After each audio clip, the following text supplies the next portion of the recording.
함께 볼 말씀은 골로새서 1장 3절에서 8절까지 보겠습니다. 우리가 너희를 위해 항상 기도하며 하나님 곧 우리 주 예수 그리스도의 아버지께 감사하노니 이는 그리스도 예수님 안에 있는 너희의 믿음과 모든 성도를 향한 사랑을 우리가 들었기 때문이요 너희를 위하여 하늘에 쌓인 소망으로 인함이니 이것은 너희가 전에 복음의 진리의 말씀 안에서 들은 것이라. 이 복음이 온 세상에 있는 것처럼 이미 너희에게도 이르렀으며 또 너희가 그것을 듣고 진리 안에서 하나님의 은혜를 안 그날부터 너희 안에서도 열매를 맺는 것 같이 온 세상에서 열매를 맺느니라. 또한 너희가 우리의 사랑받는 동료 에바브라에게 배웠나니 그는 너희를 위한 그리스도의 신실한 사역자요. 다 같이요. 그는 또한 성령 안에서 너희의 사랑을 우리에게 밝게 알려준 자니라. 아멘. 자, 여기 3절에 너희를 위해, 요거 이제 골로새 교회를 말하고 있어요. 너희란 말은. 그런데 이제 그들로 인해서 여기 보면 하나님 곧 예수 그리스도의 아버지께 감사한다 그렇게 돼 있잖아요. 그래서 제가 오늘 성도들로 인해 하나님께 감사하라 이런 제목으로 말씀을 드릴게요. 자, 오늘 이 편지는요, 여기 보면은 그 바울과 디모데가 1절에 보면요, 골로새 교회 성도들에게 보내는 편지라는 걸 알 수가 있어요.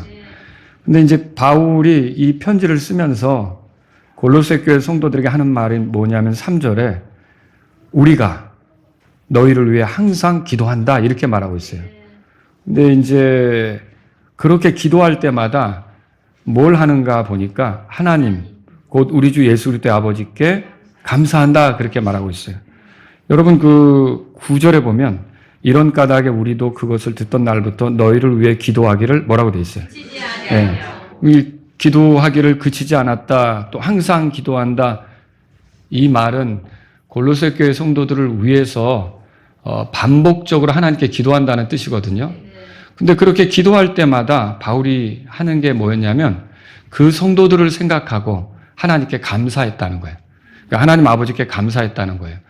그러면 무엇 때문에 이렇게 감사했을까? 이게 오늘 우리가 한번 살펴보려고 하는 내용이에요. 성도들을 위해 기도하는데 그 성도들을 생각할 때 이렇게 하나님께 대한 감사가 나온단 말이죠. 그러면 뭐가 도대체 하나님께 감사드리게 했는가? 이게 우리가 좀 알아야 될 필요가 있는 거라는 거죠. 그래서 저와 여러분들도 성도들을 위해 기도하잖아요. 그런 부분으로 인해 하나님께 감사드릴 수 있는 저와 여러분이 될 수 있기를 바랍니다. 여기서 한 3가지로 정리할 수가 있어요. 도대체 뭐가 이렇게 바울로 하여금 성도들을 위해 기도하는데 하나님께 감사하게 만들었을까? 첫 번째 거는요, 그들의 믿음 때문이었다는 걸 알 수 있어요. 자, 여기 보시면 4절에 이는 그리스도 예수님 안에 있는 너희의 믿음과 그렇게 되어 있어요. 믿음 때문이었다. 자, 이 믿음을 표현하면서 그리스도 예수님 안에 있는 믿음 이렇게 표현했어요. 뭐 안에 있다 이 말은요, 여러분이 그 연합하는 것과 관계가 있는 거예요. 내가 그리스도 안에 있다. 그리스도가 내 안에 있다. 그러면 나는 예수님하고 연합해서 예수님 없이 살 수 없다. 예수님하고 이렇게 깊은 관계를 가지고 살아간다. 그런 거거든요. 그러면 이 그리스도 예수님 안에 있는 믿음 뭐예요? 이 믿음이 예수님과 관계가 있고 예수님하고 떨어질 수 없는 그런 믿음이다. 예수님을 떼어놓고는 생각할 수 없는 믿음이다. 이런 걸 말하는 거죠. 자, 여기서 믿음에는 우리가 항상 대상이 있다는 것을 생각해 봐야 되는데 골로새 교회 성도들이 믿음이 있다고 할 때 그 믿음의 대상이 누구냐? 예수님이라는 거예요. 예수님. 여기 보면은 바울이 혹은 디모데가 그들에게 가르쳤을 수도 있고요. 혹은 밑에 보니까 여기 7절에는요. 에바브라라고 하는 신실한 사역자가 있는데 이 사람으로부터 그들이 배웠다는 거예요. 그러면 에바브라가 가르쳤을 수도 있고요. 이렇게 해서 그들이 하나님 말씀을 가르칠 때 그들이 그거를 듣고 그거에 대해서 수긍하고 그것을 받아들이면서 믿음을 갖게 됐다는 거죠. 그러니까 이 사람들 안에, 골로새 교회 성도들 안에 있는 믿음은 뭐냐? 그들이 전해 들은 말씀에 의해서 예수님을 향해 갖게 된 믿음, 예수님과 연관이 있는 믿음, 그런 예수님을 떼어놓고는 생각할 수 없는 믿음, 그런 믿음을 갖게 되었다는 거예요. 근데 이 믿음을 생각할 때 이게 참 놀랍거든요. 왜냐하면 골로새 교회 성도들이 예수님을 본 적이 있겠습니까? 본 적은 없어요. 그런데 전에 들은 걸로만 믿고 확신하게 됐다는 게 너무 놀랍고 신기한 거예요. 이거는 복음을 전하는 사람의 입장에서 생각해 보면 어떻게 이런 일이 있을 수 있을까? 참 감사하다. 여러분은 어때요? 예수님을 보신 적이 있습니까? 그런데 믿고 있죠? 이게 놀라운 일이에요. 여러분 안에 있는 믿음을 생각할 때 저도 참 놀랍다. 하나님께 감사하지 않을 수가 없는 거예요. 여러분 베드로전서 1장 8절에 보면 베드로가 성도들을 향해 편지를 쓰면서 이렇게 말했어요. 그분을 보지 못하였으나 너희가 사랑하는도다. 지금도 너희가 그분을 보지 못하나 여전히 믿으며 이루 말할 수 없고 영광이 가득한 기쁨으로 기뻐하는도다. 이게 베드로가 전한 그 글, 그 편지를 받는 사람도 그 사람들도 예수님을 본 적은 없지만 예수님에 대한 믿음, 예수님을 향한 사랑 이런 것들을 가지고 있다고 이렇게 생각할 때 여러분 이게 베드로가 이 편지를 쓰면서 아마도 기뻤을 거라는 거죠. 여러분 어떻습니까? 이렇게 성도들 안에 본 적도 없는 그 그리스도 예수님을 믿는다는 게 놀라운 일이라는 거죠. 여러분 안에 그런 믿음이 있습니까? 이게 서로 간에 그런 믿음이 있다는 걸 확인할 때 기뻐할 수밖에 없는데 왜냐하면 이 믿는다는 거하고 믿지 않는다는 거는 엄청난 차이가 있어요. 그러니까 예수님을 믿는다는 거하고 예수님을 믿지 않는 것은 엄청난 차이가 있어요. 여러분 예수님을 믿으면 죄들의 용서가 하나님으로부터 주어져요. 이게 그래서 골로새 교회에게 1장 14절에 가보세요. 뭐라 그랬냐면 다 같이 한번 읽어보죠. 바울이 말한 거예요. 그 골로새 교회 성도들에게 그분 안에서 우리가 그분의 피를 통해 구속 곧 죄들의 용서를 받았도다. 그러니까 이 예수님을 믿는 믿음이 있는 사람은 하나님으로부터 모든 죄들을 용서받은 그런 일들이 있게 되는 거예요. 이 죄들을 용서받으면 하나님으로부터 심판을 받겠습니까? 심판받지 않죠. 여러분 그 믿음이 있다는 게 그 사람은 하나님의 심판 대상이 아니에요. 이게 얼마나 감사한 일입니까? 여러분 옆에 앉은 분들은 예수님을 믿는 믿음이 있다면 하나님의 심판 대상이 아닌 거예요. 내 자녀가 그런 환경에 들어왔다 믿어서, 내 남편이 그런 환경에 들어왔다 믿어서, 내 아내가 그런 환경에 들어왔다 믿어서 하나님의 심판과 상관이 없게 됐다. 여러분 이거 감사할 일 아닙니까? 정말 이게 그렇다는 거예요. 믿음이 있다면 하나님으로부터 의롭다함을 얻습니다. 근데 믿음이 없다면 어떻게 돼요? 정죄의 대상인 거죠. 정죄의 대상이면 심판을 피할 수가 없다는 거예요. 아무리 이 땅에서 화려하게 인생을 사는 것 같아도 끝에서는 그 사람의 죄로 인한 심판이 있게 되고 하나님이 그를 죄인으로 다루셔서 심판하시게 될 거라는 거죠. 이거 끔찍한 일이죠. 그런데 믿음이 있다면, 예수님을 향한 믿음이 있다면 심판과 상관이 없어요. 왜 그래요? 예수님께서 우리 죄 때문에 우리를 대신해서 이미 우리 위치에 서셔서 십자가에서 심판을 받으셨잖아요. 그분이 나를 대신해서 심판 받으셨기 때문에 나는 심판받을 필요가 없으니 감사한 일 아닙니까? 또 믿음이 있다면 하나님의 아들인 지위를 누립니다. 근데 믿음이 없으면 하나님의 아들이 아니에요. 여전히 하나님의 눈에 죄인이에요, 죄인. 그 죄인이 궁극적으로 가게 될 곳은 하늘나라가 아니에요. 지옥인 거죠. 근데 그 사람이 지옥에 들어가지 않고 하늘나라에 들어가게 됐다. 이게 감사할 일이죠. 여러분 믿음이 있으면 하늘의 처소에 집이 있어요, 그 사람에게. 그렇죠? 집이 있는 거예요. 그러나 이 믿음이 없다면 고통당하는 장소에서 죽음 이후 영혼을 보내게 될 거라는 거죠. 근데 옆에 있는 사람들에게 믿음이 있나? 믿음 있다고 고백들 하셨죠? 근데 이분들은요, 결국에는 하늘의 처소에서 다 같이 하나님과 함께 보내게 될, 우리가 같이 영혼을 보내게 될 그런 가족 같은 사람들이라는 거죠. 이게 얼마나 감사한 일이냐는 거예요. 또 여러분, 믿음이 있다면 부활 때 영광스러운 몸을 입게 되죠. 그렇죠? 지금은 병드는 몸, 지금은 죽을 수밖에 없는 몸, 지금은 이렇게 죄의 유혹이 오면 넘어지기도 하는 몸. 근데 그런 몸이 아닌 영광스러운 몸을 언젠가 내가 입게 되는 거예요. 믿음 때문에. 그 믿음으로 인해서 하나님께서 그 몸을 나에게 주실 거죠. 그럼 여러분 이건 감사할 일 아닙니까? 이게 예수님을 향한 믿음이 있다는 것이 이렇게 우리로 하여금 감사할 만한 그런 일이 된다. 하나님께 감사할 만한 일이 된다 이거죠. 근데 만약에 믿음이 없다면 어떻게 되겠어요? 영광스러운 몸을 입겠습니까? 불의 호수에 떨어지죠. 거기서 영혼을 보내야 되죠. 이게 얼마나 끔찍한 거예요. 자, 믿음이 있다면 성령님과 더불어 거룩한 삶을 추구할 수 있어요. 여러분이 이전과 다르게 살 수 있게 된 것으로 인해 감사합니까? 좀 넘어지는 순간도 있고 부족한 모습을 보이긴 해도 하나님이 거룩함을 기뻐하신다는 걸 알고 나도 거룩하게 살아야겠다는 그런 열망이 있고 또 거룩하게 살지 못하면 부끄러워하면서 다시 거룩하게 살고자 이렇게 주님 앞에 의지하고 나아가는 그게 내 삶이라고 여러분 믿으시냐는 거죠. 여러분 이건 감사할 일이죠.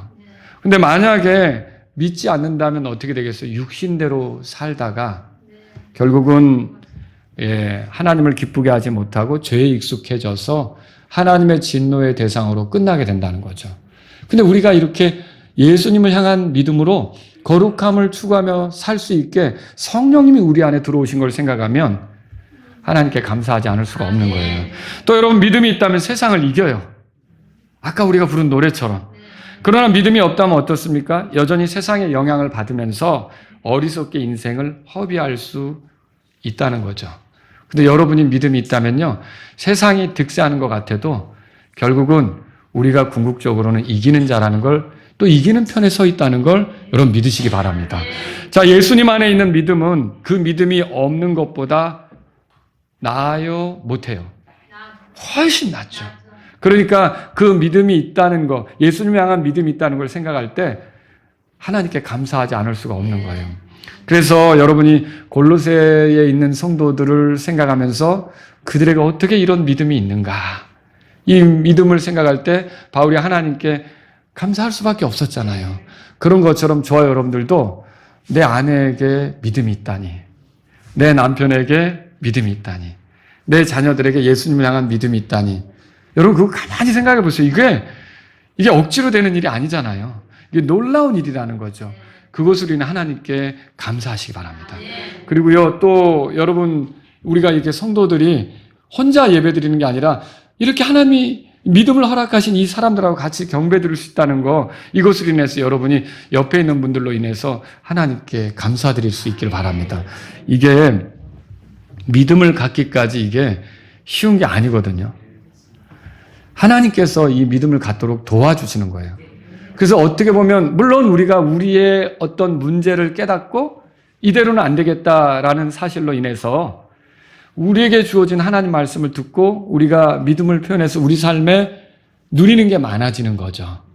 그런데 우리에게 그런 믿음이 있기까지 하나님께서 하신 일들을 생각하면 이게 믿음이 선물이라는 생각을 할 수밖에 없다는 거죠. 하나님께서는 사람들이 믿음을 갖도록 마음을 준비시키지 않습니까? 이게 복음을 전하지만 쉽게 받아들이지 않는 사람도 어느 날 마음이 준비되면 어때요? 너무 쉽게 받아들이죠. 마음을 준비시키는 거예요. 예를 들어 삶에 이게 이렇게 열심히 살아봤자 이게 뭐란 말인가 허물을 느끼게 한다든지, 그리고 이런저런 사람에게 이렇게 치이고 당하고 이렇게 하면서 의지할 데가 없다고 느끼게 한다든지, 아니면 내가 질병 가운데 있으면서 이렇게 시름시름 괴로운 삶을, 약도 소용이 없고 이렇게 가면서 사람이 얼마나 약한가, 이런 것들을 느끼게 하면서 결국은 복음을 받아들일 수 있도록 이렇게 마음을 준비시키시는 하나님을 생각할 때 여러분 그거 감사할 일 아닙니까? 또 거기다가 말씀을 들을 기회를 주시는 거예요.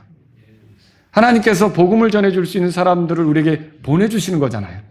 그들에게 소명을 주시고 가라고 하시고, 그들에게 복음을 들려주시고 가서 전하라고 하시고, 그래서 누군가 나에게 와서 복음을 전하도록 그렇게 하나님께서 일하셨다면 내가 궁극적으로 믿음은 가진 건 맞지만 이 믿음이 내가 만들어낸 것도 아니고 어떻게 보면 하나님께서 그렇게 가질 수 있도록 도와주셨기 때문에 하나님의 선물인 거죠.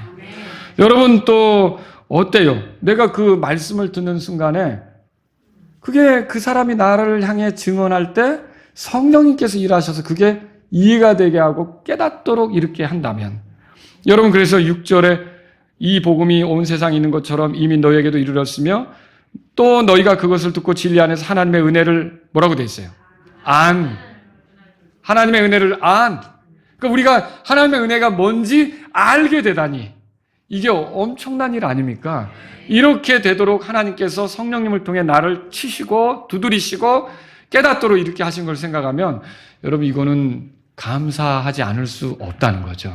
여러분과 제가 이렇게 하나님께서 내가 믿을 수 있도록 또 내 주변의 성도들을 믿을 수 있도록 이렇게 일하신 걸 생각하면 감사하지 않을 수가 없다라고 하는 거예요. 그리고 거기다가 우리가 믿는다고 하는데 믿음의 내용이 없다면 어떻게 믿을 수가 있겠어요? 근데 하나님께서는 그리스도 예수님을 보내주셨잖아요. 우리에게 보내주셔서 그분을 의지할 수 있게 해준 거죠. 또 그분이 십자가에서 죽고 묻히고 부활하셔서 우리의 죄 문제를 처리하셨잖아요. 그렇게 하면서 우리가 믿어야 될 내용을 우리에게 허락하셨잖아요. 그리고 부활하셔서 하늘에 계시면서 우리가 믿을 때 영원한 구원으로 인도하시는 분으로 궁극적으로 우리가 믿을 분이 계시다는 걸 보여주셨잖아요. 이런 그 하나님께서 우리에게 해주신 것이 없다면 우리가 도대체 뭘 믿고 어떻게 구원받고 어떻게 하나님의 자녀가 되겠어요? 근데 이런 것들을 하나님 편에서 다 준비하셔가지고 우리가 믿을 수 있도록 이렇게 제공하신 걸 생각하면 하나님께 감사하지 않을 수가 없다는 거죠. 지난 주일 오후에 군대 휴가를 맡아가지고 온 한 청년을 제가 제 아내와 함께 상담하게 됐죠. 이 형제는 그때는 이제 제가 형제라고 부를 수가 없었어요. 구원받지 못했었으니까. 수련회 때도 제가 상담을 한 적이 있고, 근데 감사하게도 이제 휴가 나오면 서울의 안국동인가요? 거기에 이렇게 이제 거처가 있고 거기서 기거를 해야 되는데 2시간 거리를 예배당을 찾아온 거예요.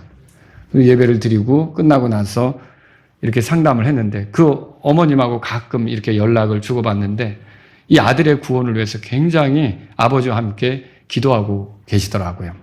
그런데 결국 그날 복음을 다 듣고 나서는 결국 예배당, 제 사무실 바닥에 무릎을 꿇고 나를 구원해 주신 하나님께 예수님을 통해 구원해 주신다는 사실로 인해서 하나님께 감사하는 시간을 가졌어요. 그리고 이제 이 형제가, 이 친구가 너무 고마우니까 이제 집은 과테말라인데 과테말라에 찾아간 거죠. 그리고 어머니를 만나서 이제 구원받았다는 얘기를 한 거예요.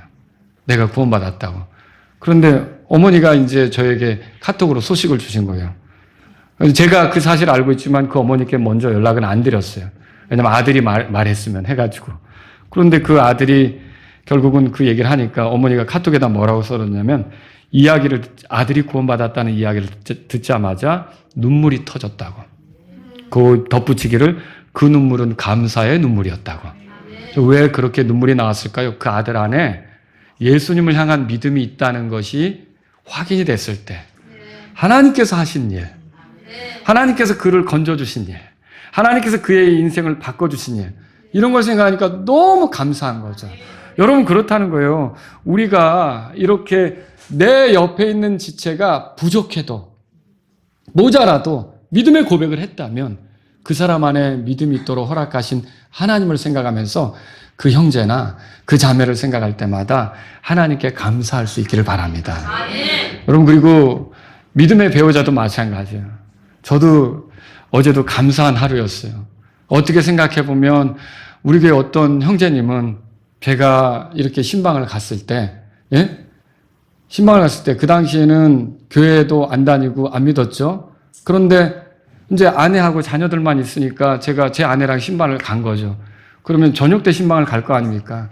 뭐 낮에 이제 일도 하시고. 그러면은 신방을 이제 갔는데 남편이라도 얼굴 보고 싶은데 들어오질 않으시는 거예요. 저 갈 때까지. 밖에서 대기하고 있다가. 이제 제가 갔다 그러면 이제 들어오시는 거죠.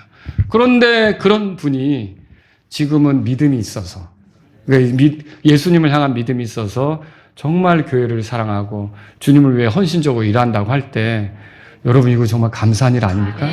하나님께서 그분을 어떻게 변화시키셨는지, 그분의 삶을 어떻게 다루셨는지 이걸 생각하면 하나님께 감사하지 않을 수가 없는 거예요.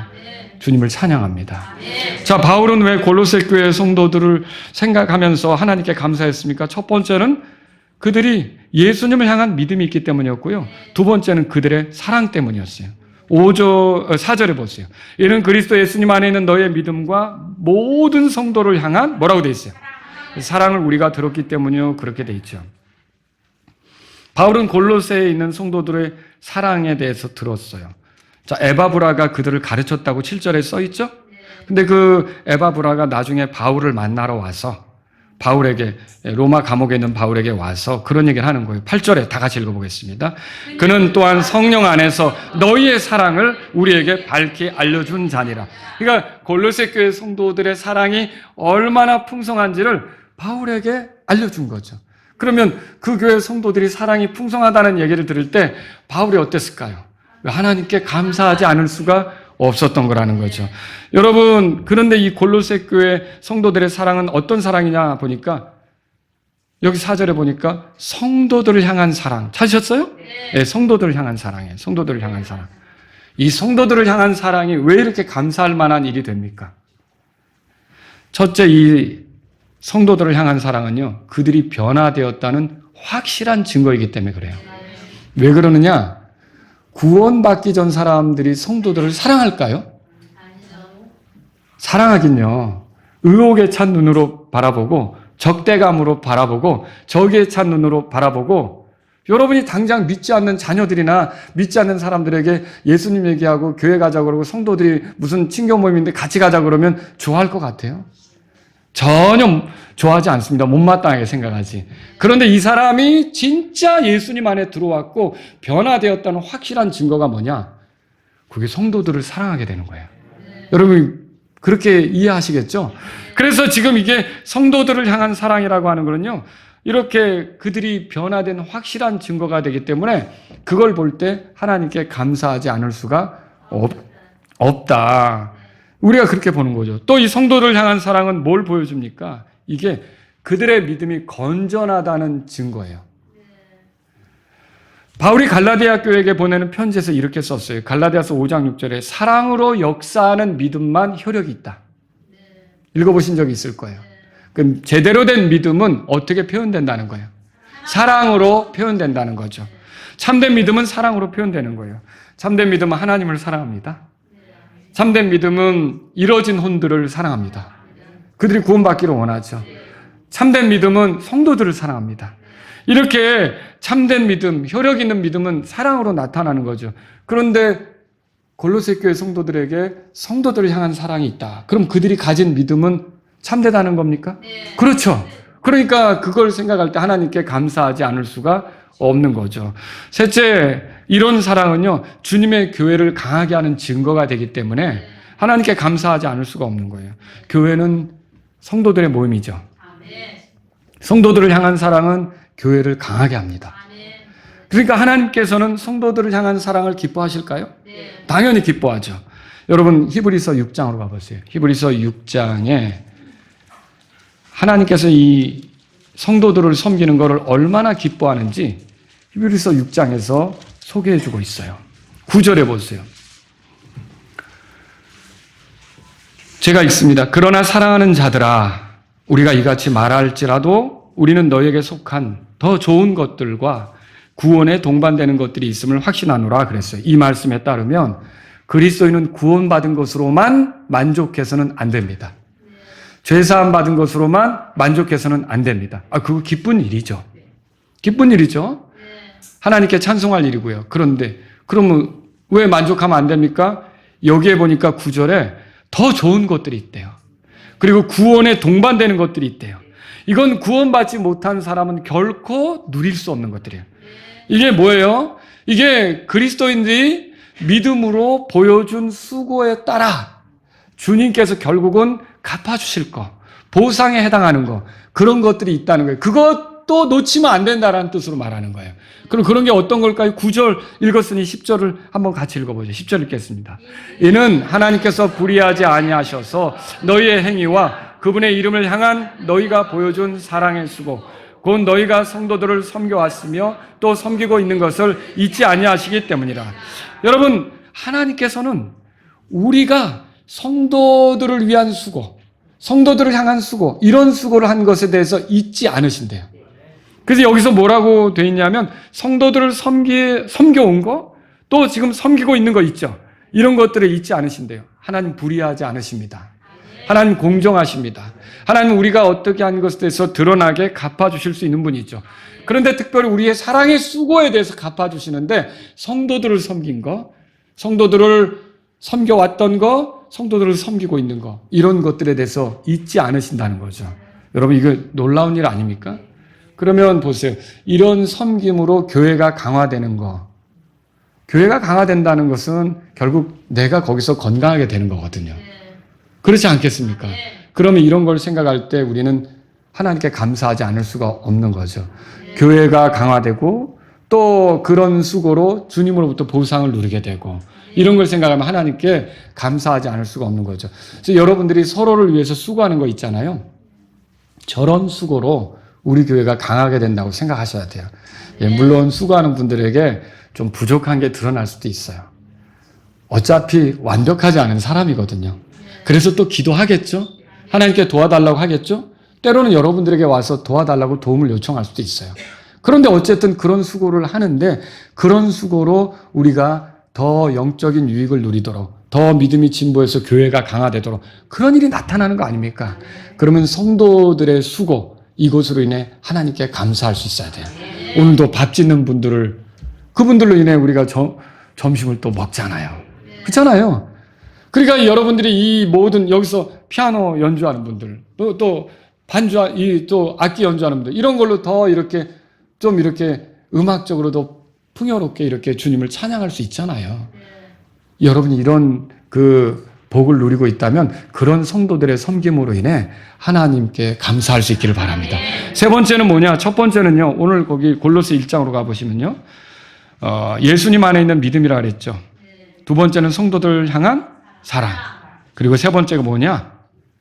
5절에 너희를 위하여 하늘에 쌓인 소망. 이 소망이에요. 믿음과 사랑과 소망으로 인해 하나님께 감사한다는 거죠. 근데 여기서 하늘에 쌓아둔 소망이라는 게 뭐예요? 이거 하나님께서 왜 하늘에 쌓아뒀다고 그랬냐면 은행에 있으면 은행이 우리에게 주는 거고 은행에 내가 그 금고 안에 뭐 넣어놨으면 은행이 나에게 주겠죠. 근데 하늘에 쌓아뒀다는 말은 뭐냐면 하나님께서 우리에게 주시기로 한 그거예요. 그걸 얘기하는 거예요. 자, 그러면 여러분 소망이라는 말이 뭡니까? 언젠가 이루어질 것에 대한 바람, 기다림 아닙니까? 네. 근데 막연한 기대인가요? 아니죠. 불확실한 것에 대한 기대입니까? 아니죠. 그랬으면 좋겠다는 그런 바람입니까? 어떻게 될지는 모르겠지만 그랬으면 좋겠어. 그게 소망입니까? 아니에요. 이게 정말 이루어질까? 이루어지지 못할 수도 있지만 한번 꿈이라도 꿔보자. 그게 소망입니까? 아니에요. 여러분이 분명히 아셔야 돼요. 이 소망은요. 하나님의 약속, 소망의 뜻이 그거예요. 성경에서 소망이 나오면 하나님의 약속, 하나님의 말씀, 하나님의 계획에 의해 하나님이 정하신 때 반드시 이루어질 것. 그 하나님 반드시 이루실 것에 대한 기다림, 바람, 그게 소망인 거예요. 그러니까 소망을 품으면 헛될 일이 있을까요? 없어요. 왜 그렇죠? 여러분, 이게 소망을 우리에게 주신 하나님은 신실한 분이세요. 거짓말하지 않는 분이세요. 그 말씀하신 걸 이루실 능력도 있으신 분이에요. 그러니까 그 하나님이 우리에게 말씀하신 거, 계획을 보여주신 거를 내가 소망 삼아 기다린다. 그건 절대로 헛되지 않다는 거죠. 그런데 그런 소망이 골로새 교회 성도들에게 차고 넘치는 거예요. 골로새 교회 성도들이 그런 소망을 품고 있는 거죠. 그러면 그건 헛되지 않잖아요. 그러니까 그걸 생각할 때 하나님께 감사할 수밖에 없었던 거죠. 여러분, 소망은요, 하나님의 말씀에 기초하는 거예요. 그러니까 소망적인 사람이 되고자 한다면 하나님 말씀에서 여러분이 그 하나님의 약속을 찾으셔야 돼요. 하나님이 하실 일들을 찾으셔야 돼요. 그리고 그걸 붙잡으셔야 돼요. 그래야 흔들림이 없는 거예요. 그래서 내가 병들고 아프고 힘들 때 내 자신의 몸만 보면 절망적이거든요. 그런데도 어떻게 사람이 소망적으로 바뀔 수가 있을까요? 하나님께서 내 몸을 변화시키신다는 약속, 나를 부활시키신다는 약속, 나를 영광스러운 몸이 되게 하신다는 약속, 다시는 썩지도 병들지도 않는 그 몸이 되게 하신다는 약속, 고린도전서 15장에 나오잖아요. 그런 말씀을 내가 붙잡고 그대로 될 것을 기다리면 내 몸이 어떠하든지 나는 소망으로 흔들림이 없게 되는 거죠. 여러분, 믿음의 조상이라고 일컬어지는 아브라함의 예를 들어볼게요. 먼저 여기 5절에 보세요. 5절에 너희가 전에 복음의 진리의 말씀 안에서 들은 것, 그게 소망이라 그러잖아요. 말씀이 결국은 우리에게 소망을 주는 거예요. 그래서 제가 믿음의 조상 아브라함의 예를 들으려고 하는데, 아브라함이 나이 들어 늙었어요. 아내는 여자의 관례대로 행한 것이 다 끊어졌고요. 아이를 낳을 거라는 기대를 할 수가 없는 형편이에요. 근데 하나님께서는 너하고 내 아내 사이에 씨를 준다고 했거든요. 근데 이 씨는 여러분이 두 가지로 생각해야 돼요. 이 씨는 이중 예언 혹은 중복 예언, 그렇게 말해요. 가깝게, 이 중복 예언, 이중 예언이라고 하는 건 뭐냐면 그게 가까운 시점의 것을 말하기도 하고 먼 시점의 것을 얘기하기도 하거든요. 그럼 가까운 시점의 얘기는 뭐냐면 아브라함과 사라 사이에 아들이 태어나게 한다는 거죠. 씨가. 그리고 멀게는 뭘 얘기할까요? 예, 그 아브라함과 사라의 그 씨로 나온 그 가계 속에서 온 땅의 사람들에게 복을 주게 될 그리스도가 오게 될 거라고 하는 그 약속이죠. 두 가지 다 이루어졌습니까? 예, 두 가지 다 이루어졌죠. 가깝게는 이삭이 태어남으로 일어난 거고, 그리고 좀 시간이 흘러갔지만 2000년이라는 시간이 흘러갔지만 하나님의 약속대로 정한 때가 되어서 그리스도가 온 거 아닙니까? 이게 하나님 말씀대로 이루어진 거죠. 자, 그런데 아브라함은 그걸 믿었을까요? 네, 믿었어요. 믿었죠. 네. 그래서 로마서 4장 18절에 이렇게 써 있어요. 그는 소망할 수 없는 중에, 자기 형편, 아내 형편만 보면 뭘 바랄 수 있겠어요. 근데 소망할 수 없는 중에 소망하며 믿었으니. 그러면 소망하며 믿었다는 건 뭘 믿은 거예요? 하나님의 말씀이 그러하다면 그대로 될 거다. 왜? 그분은 거짓말하지 않으니까. 왜? 그분은 그만한 능력이 있으니까. 왜? 그분은 신실하시니까. 반드시 그 말씀대로 할 거다. 이걸 믿었다는 거예요. 소망할 수 없는 중에 소망하며 믿었으니 이것은 내 씨가 이와 같으리라 하신 말씀에 따라 그가 많은 민족들의 조상이 되려 하심이라. 조상이 되려 하심이라. 여러분, 여기서 보면 아브라함의 소망의 근거가 뭐였는지를 알 수 있어요. 뭡니까? 하나님 말씀이죠. 그래서 저와 여러분들이 이 하나님 말씀으로 소망을 품으실 수 있기를 바랍니다. 여러분이 설교에 참여해서 설교를 듣는 이유는 더 소망적인 사람이 되기 위해서예요. 그리고 여러분이 말씀을 듣고 소망이 생기면 소망을 가진 성도들을 볼 때마다 우리는 하나님께 감사할 수밖에 없어요. 그렇지 않겠습니까? 여러분, 믿음의 사람끼리 살면서 맨날 만나서 교제 좀 하자 그러는데 교제 딱 하는데 산에 올라가면서 죽겠어요 요즘. 말도 못해요. 아주 고통스러워요. 아주 그냥 죽을 맛이, 아주 그냥 이게 사는 게 아니에요. 막 하면서 막 그렇게 하면서 정상까지 올라간다면 올라가기 전에 낙오할 것 같아요. 그런데 어때요? 우리가 힘들지만 주님께 기도하고 있어요. 주님을 의지하고 있어요. 주님이 우리를 알고 계시죠. 주님이 보고 있죠. 주님이 도와주시라고 생각해요. 그래서 계속 기도하고 있어요. 그럼 저도 같이 기도할게요. 여러분, 이런 소망이 그 사람들 안에 있는 걸 볼 때 우리는 어떨까요? 하나님께 감사할 수밖에 없다는 거죠. 여러분, 하나님 말씀은 왜 소망을 줍니까? 그 말씀대로 반드시 이루어지기 때문이에요. 하나님의 성품, 하나님의 권능이 그 말씀의 성취를 보장하십니다. 하나님이 실현하는 법이 있습니까? 없습니다. 하나님이 하지도 않은 일을 하겠다고 빈말하는 법이 있습니까? 없습니다. 하나님께서 자신의 말씀을 이렇게 내시고서 그걸 이루지 못하는 그런 경우가 있습니까? 아닙니다. 하나님은 무능한 분이 아닙니다. 하나님은 전능한 분입니다. 자신이 말씀하신 대로 이루는 거예요. 하나님이 자신의 말씀을 내놓고 그냥 한번 해본 소리인데 이런 적 있습니까? 천만에요. 하나님은 신실하신 분이십니다. 그래서 반드시 그 말씀대로 이루어지는 거죠. 그리하여 주의 말씀에 소망을 둔 사람들은 실족하지 않습니다. 시편 119편 펴보세요. 시편 119편. 그래서 아는 사람들은 자꾸 어려울 때마다 하나님 말씀을 떠들어보면서 하나님 말씀으로 소망을 삼으려고 한다는 거죠. 자, 시편 119편 49절에 펴보세요. 몇 구절을 여러분하고 같이 읽었으면 좋겠어요. 자, 49절 다 같이 읽겠습니다. 주의 종에게 하신 그 말씀을 기억하소서. 주께서 나로 하여금 뭐라고 돼 있어요? 그 말씀에 소망을 갖게 하였나이다. 여러분 74절도 가보세요. 시편 119편 74절 다 같이 읽겠습니다. 주를 경외하는 자들이 나를 볼 때 즐거워하리니 이는 내가 주의 말씀에 소망을 두었기 때문이다. 바로 이거예요. 내가 주의 말씀에 소망을 두면 주님을 경외하는 자들이 나를 보면서 즐거워한다는 거예요. 근데 내가 낙담하면 힘들겠죠. 근데 내가 주의 말씀에 소망을 두고 내가 이렇게 살면 주를 경외하는 자들이 나를 보고 즐거워한다는 거예요. 하나님께 감사한다는 거죠. 여러분, 그래서 주의 말씀에 소망을 둔 사람들은 다른 성도들을 또 기쁘게 해요. 또 여기 밑에 보세요. 거기 시편 119편 81절입니다. 뭐라고 써 있습니까? 다 같이 읽습니까? 내 혼이 주의 구원을 바라며 기진하나이다. 그러나 나는 뭐라고 돼 있어요? 주의 말씀에 소망을 두나이다. 내 형편, 내 처지는 정말 기진할 정도예요. 힘들어요. 그러나 주의 말씀에 소망을 둡니다. 여러분과 저도 이런 고백으로 가야 되지 않겠습니까? 또 114절을 보세요. 시편 119편 114절 보세요. 다 같이 읽겠습니다. 주는 나의 은신처시요 나의 방패시오니 내가 주의 말씀에 소망을 두나이다. 나를 공격하는 것이 외부적으로 많이 있어도, 나를 힘들게 하는 것이 많이 있어도 내가 주의 말씀에 소망을 두면 주님이 내 방패가 되시고, 여기에 보면 그렇게 내가 든든히 설 수 있게 나를 지키시는 분이 되는 것을 내가 확인할 수가 있는 거죠. 내 은신처가 되시고. 여러분, 그래서 주의 말씀에 소망을 두는 것이 우리가 이 세상을 살아가는 방법이에요. 또 여러분 여기 보세요. 147절. 시편 119편 147절 다 같이 읽습니다. 내가 아침이 밝기 전에 일어나 부르짖고 내가 주의 말씀에 소망을 두었나이다. 여러분, 우리가 이렇게 주의 말씀에 소망을 두면 이거를 지켜보는 다른 성도들이 기뻐하게 되고 즐거워하게 되면서 하나님께 감사하지 않을 수 없게 된다는 거죠. 그래서 여러분과 제가 어려울 때일수록 더 주의 말씀에 소망을 두시기 바랍니다. 자, 하나님 말씀의 근거에서 가진 소망은 헛됩니까? 아니에요.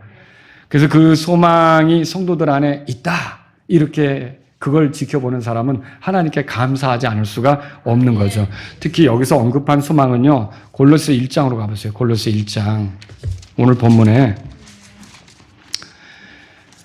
이것은 복음을 받아들였을 때 누리는 23절에 보세요. 23절에 거기 보면은 만일 너희가 믿음 안에 거하여 터를 다지고 정착하여 너희가 들었고 또 하늘 아래 모든 피조물에게 선포된 그 뭐라고 돼 있어요? 네, 여러분, 이 복음이 소망이 된다는 거 아십니까? 복음을 받으셨어요? 복음을 받은 사람은 소망이 넘치는 사람이 된 거고요. 아직 복음을 받지 못한 사람은 세상에서 잘 나가는 것 같아도 사실은 하늘로부터 준비된 소망에 참여하지는 못한 거예요. 여러분, 복음의 소망이 뭡니까? 예수 그리스도의 대속으로 모든 죄들을 용서받고 하나님의 자녀로 받아들여지게 되어서 하나님과 영혼을 보내게 되는 게 복음의 소망이에요. 이 소망을 다른 데서는 뭐라 그랬냐면 디도서 1장 2절에는 영원한 생명의 소망이라고 돼 있어요. 하나님과 영혼을 보내게 되니까 영원한 생명의 소망, 그렇게 돼 있어요. 그리고 이 소망은 죄사함으로 시작해서 죄와 싸우는 그런 과정을 거치고 죄와 상관없는 몸을 입게 되는 그 결말에 이르게 되잖아요. 여러분, 이게 의롭다함을 얻었으면 거기서 시작이죠. 거기서 끝나는 게 아니에요. 우리가 의롭다함을 얻으면, 칭의를 받으면 그 다음에는 성화의 삶, 거룩한 삶을 살고 그러다가 나중에 영화롭게 되는 게 우리를 기다리고 있지 않습니까? 이게 뭐예요? 그러니까 이게 우리의 복음의 소망은 우리의 구원의 소망이 되기도 해요. 그래서 데살로니가전서 5장 8절에는 이거를 다른 말로 구원의 소망, 이렇게 돼 있어요. 구원의 소망으로 투구를 쓰고. 읽어보셨을 거 아닙니까? 이 소망은 궁극적으로 우리가 그리스도처럼 될 것을 보장합니까? 보장하죠. 그래서 저와 여러분들이 예수님이 공중으로 오실 때 변화되어서 영광스럽게 되는 거예요. 그래서 골로새 1장 거기 찾으셨으면 27절에 하나님께서 이방인들 중에서 이 신비의 영광의 부요함이 무엇인지 그분의 성도들에게 알게 하려 하셨나니 이 신비는 너희 안에 계신 그리스도 곧 뭐라고 돼 있어요? 예, 우리가 예수님을 알면 예수님을 통해서 예수님처럼 영광스럽게 되는 거죠. 이게 우리에게 소망으로 있는 거예요. 여러분, 얼마나 놀라운 일입니까? 그리고 이 소망은요, 그런 영광에 참여하기 위해 부활을 기대하게 만들어요. 부활이 뭐예요? 죽은 사람이 일어나는 거 아닙니까? 그래서 사도행전 23장 6절에서는 이걸 죽은 자들의 소망, 그렇게도 말했어요. 여러분 보세요. 이렇게 복음의 소망이 우리의 삶에 많은 것들을 가져다 줄 거를 생각하니까 그게 이제 옆에 있는 성도들 안에 있는 거예요. 저 사람이 지금 저렇게 힘들고 무릎이 시리다, 허리가 아프다, 눈이 자꾸 안 보인다, 귀도 들리지 않는다. 아이고, 나 이제 어떤 병원에 가서 허리 시술 받아야 된다. 이렇게 하는 것 같아서 안타까워 보여도 하늘로부터 주어진 이 소망이 있다면 그분의 삶은 하나님에서 준비된 길로 가는 거예요. 그러니까 그 옆에 있는 성도들을 볼 때 또 그 성도가 그 소망의 고백을 하는 거예요. 나는 비록 지금 이렇지만 나의 소망은 그리스도께 있고 그리스도가 나의 삶을 풍요롭게 해줄 걸 믿기 때문에 나는 주님을 찬양할 거라고. 난 주님을 노래할 거라고. 그럼 그거 지켜보는 성도가 어떻겠어요? 하나님께 감사하지 않을 수가 없다는 말입니다. 그래서 저와 여러분들은요, 이렇게 하나님 말씀에 근거해서 소망을 가진 성도들을 보면 하나님께 감사하지 않을 수가 없다는 거예요. 왜냐? 그들의 미래가 결코 어둡지 않기 때문이에요. 말씀을 정리해 볼게요. 지금까지 우리는요, 바울이 골로새에 있는 성도들의 믿음, 사랑, 소망으로 인해 그게 이제 그들 안에 있음으로 인해 하나님께 감사하는 것을 봤어요. 저와 여러분들도 성도들로 인해 하나님께 감사하는 사람들이 되기를 바랍니다. 또 그렇다면 성도들이 나 때문에 하나님께 감사하는 일이 생기려면 어떻게 해야 되겠어요? 여러분, 내가 그리스도 예수님을 향한 믿음을 삶으로 보이고, 그렇지 않겠습니까?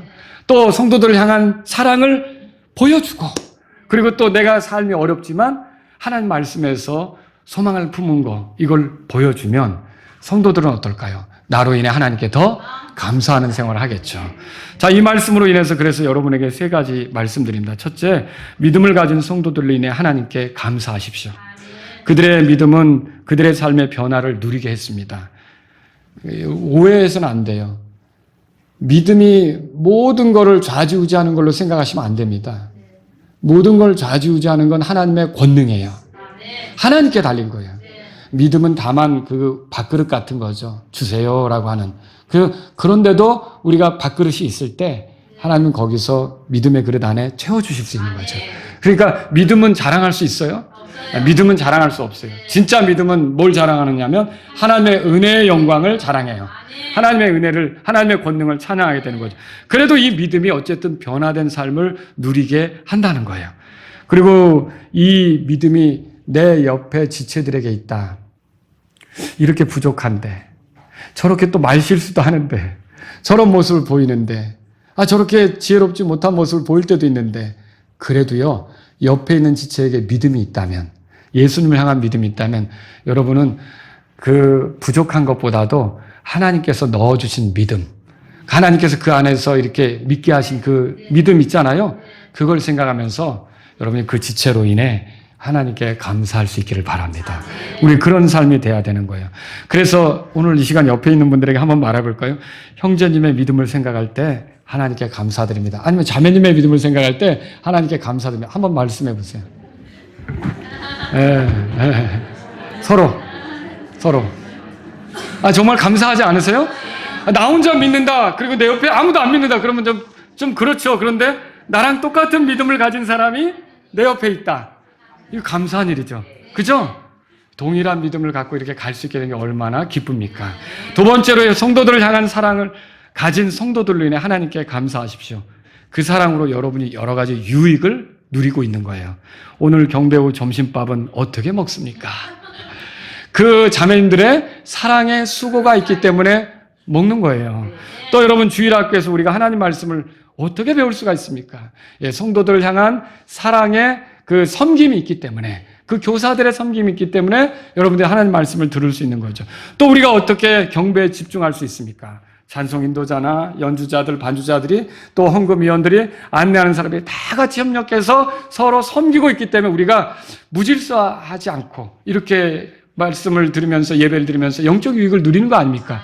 그러면 정말 고맙다는 마음을 너무 당연시하게 생각할 게 아니라 이런 섬김으로 이런 사랑의 수고로 내가 영적을 유익을 누리고 있다는 걸로 인해 하나님께 감사하시기 바랍니다. 그리고 또 그렇게도 말할 수 있죠. 나를 향한 형제님의 사랑으로 인해 하나님께 감사드립니다. 나를 향한 자매님의 사랑의 수고로 인해 하나님께 감사드립니다. 한번 말씀해 볼까요? 뭘 했는데 이러지 말고 서로 사랑의 수고로 인해 한번 정말 감사합니다. 연주해 주셔서 감사하고 찬송인도 해주셔서 감사하고 정말 감사합니다. 세 번째로 우리 모두에게 소망을 주시는 하나님의 말씀으로 인해 하나님께 감사하십시오. 하나님 말씀이 없다면 우리 구원받을 수 없었습니다.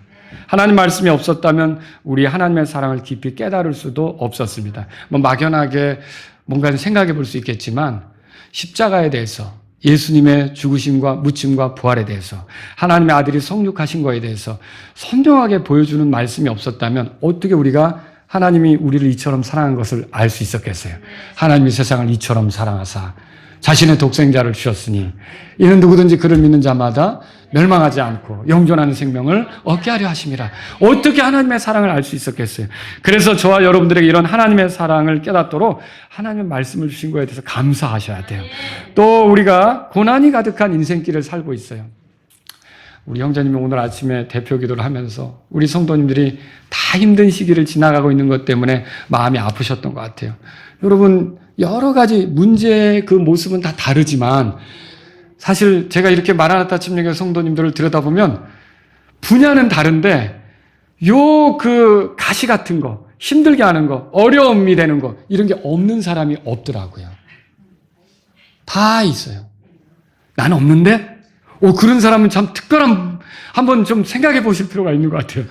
다 무슨 영역이든지 다 있는 거예요. 그런데 그런 속에서 우리가 어떻게 그걸 뛰어넘고 어떻게 그걸 헤쳐나가고 어떻게 이겨가겠냐는 거예요. 하나님 말씀 아닙니까? 하나님 말씀이 소망되니까 우리가 그걸 뛰어넘는 거 아닙니까? 여러분, 우리가 힘들 때 세상 사람들은 못해도 노래할 수 있어요. 우리가 고통스러울 때도 세상 사람의 입에서는 불평과 원망과 저주가 나오는 것 같아도 우리에게는 감사가 나올 수 있어요. 이게 어떻게 그렇습니까? 소망을 주시는 하나님의 말씀이 있기 때문이라는 거죠. 그래서 여러분, 하나님 우리에게 말씀을 주셔서 소망이 되게 하시니 하나님 감사합니다. 이렇게 말할 수 있어야 되지 않겠습니까? 여러분, 오늘 성도들로 인해 하나님께 감사하면서 나로 인해 또 우리 성도들이 더 많이 하나님께 감사하는 그런 모습이 나타나도록 섬겨야겠다, 사랑해야겠다, 믿음을 보여야겠다, 그런 삶을 살 수 있게 되기를 주의 이름으로 바랍니다. 다 같이 일어서시겠습니다. 성도들로 인한 이 감사를 생각해 볼 때 하나님 아버지, 나로 인해서 내가 예수님을 향한 믿음을 보여줌으로, 그리고 내가 성도들을 향한 수고를 잘 감당해내므로, 그리고 내가 하늘에 속한 그 하늘로부터 준비된 그런 그 소망, 하늘에 쌓아둔 소망, 이런 것들을 내가 풍성히 의지하면서 가는 모습으로 내 옆에 있는 성도들이 더 하나님께 감사할 수 있도록 자극하는 그리스도인이 되기를 원합니다. 이런 분이 있다면 이 시간 주님 앞에 나아가십시오. 또 여러분 가운데 내가 미처 생각은 못했지만 나 혼자 믿는 게 아니라 내 옆에 예수님을 향한 믿음을 가진 성도들이 있게 하신 거, 또 이런 성도들의 섬김과 사랑의 수고로 내가 영적인 유익을 누릴 수 있게 한 거, 나도 힘들 때가 있지만 이렇게 성도들이 말씀의 소망 삼고 살아가는 모습을 나에게 비춰주셔서 자극해 주시는 거 하나님 감사합니다. 내가 더욱더 이렇게 이 성도들을 사랑하면서 믿음을 보이며 살기를 원합니다. 이런 분이 있다면 이 시간 주님 앞에 나아가십시오.